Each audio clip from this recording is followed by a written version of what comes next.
ఇప్పటివరకు ఎప్పుడు కూడా చాంబర్ ఎలక్షన్స్‌లో యాక్టివ్‌గా లేము. అయితే మొన్న చాంబర్ బిల్డింగ్‌ని మనం కాపాడుకోవాలి అన్న ఒక దాంతో మన దాము గారు గాని, అరవింద్ గారు వీళ్ళందరూ కూడా ఆహ్, నన్ను 100% చేయమన్నారు. చేయమంటే నేను అది దాన్ని నామినేషన్ కూడా వేసాము.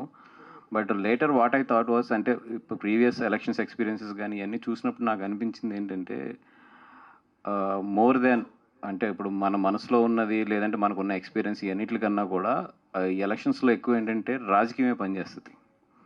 అంటే కరెక్ట్‌గా సినిమాలు చేసే ప్రొడ్యూసర్స్ ఇప్పుడు మనం ఒక 25, 30 మెంబర్స్ ఉంటే, కొంచెం ఫీల్డ్‌కి దూరంగా ఉండి ఒక ఎక్స్‌పీరియన్స్ ఉన్న ప్రొడ్యూసర్స్ మిగతా 300 మంది, 400 మంది ఉంటారు. వాళ్ళంతా కూడా ఎట్లా ఉంటుందంటే ఎలక్షన్ అనేది మోర్ దాన్ ఇప్పుడు ఎవరు యాక్టివ్‌గా ఉన్నాం, ఇప్పుడున్న ప్రెజెంట్ ట్రెండ్‌లో ఎవరు సబ్జెక్ట్‌లో ఉన్నాం ఇయన్నిట్లికన్నా కూడా ఎక్కువ రాజకీయం మీద డిపెండ్ అయి ఉంటుంది. దానికి చాలా వర్క్ చేయాలి కూర్చొని.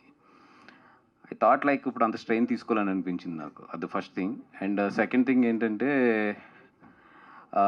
ఎక్కడో నాకు ఎలక్షన్ ఛాంబర్‌ది మోర్ దాన్ ఇప్పుడున్న సిట్యుయేషన్స్‌లో ఏది మంచిది, ఏది చెడ్డది అనే కన్నా కూడా ఎక్కువ పొలిటికల్ అంటే పొలిటికల్ అంటే chamber inside political. I am not saying other parties of the political. ఎక్కువ అదే ప్లే చేస్తదేమో అన్న ఒపీనియన్ వచ్చి ఐ హావ్ టేకెన్. అరవింద్ గారు మానేశారండి. అందుకని ఆయన ఆయన నిజంగా ఇదివరకున్న యాక్టివ్ అంటే ఏమంటాం దాన్ని మనం ఆయన పట్టుకుని చాంబర్‌ని నిజంగా యెస్ అనేది ఉంటే డెఫినిట్‌గా నేను ఎదరికెళ్ళేవాడిని. బట్ ఆయన కూడా ఏంటంటే ఇప్పుడు సో మెనీ విషయాల్లో ఆయన కూడా బిజీ ఉన్నారు. అండ్ రెండోది ఏంటంటే ఆహ్, ఎందుకో ఈ రాజకీయాల్లో ఇరుక్కోవడం కరెక్ట్ కాదనిపించింది. ఎస్‌కేఎన్‌ది ఏదో సమ్ టెక్నికల్ గ్లిచ్ పెట్టి అడ్డుకున్నారు.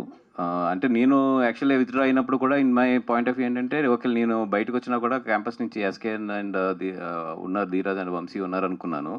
బట్ ఎస్‌కేఎన్‌ది ఏదో ఒక టెక్నికల్ గ్లిచ్ అని చెప్పి తీశారు. నిన్న నామినేషన్ అప్రూవ్ అవ్వలేదు. అండ్ ఫైనల్‌గా వంశీ ఒకడు మిగిలాడు. డెఫినిట్‌గా వంశీ గాని, ఆ ప్యానెల్ గాని గెలిపించడానికి అంటే అడ్డుకున్నారు అన్నారు. అంటే గీతా నుంచి ఎవరో ఉండకూడదని ఎవరన్నా ట్రై చేస్తున్నారంటారా ఎలక్షన్‌లో? అది నేను ఎక్కువ కామెంట్ చేయకూడదు.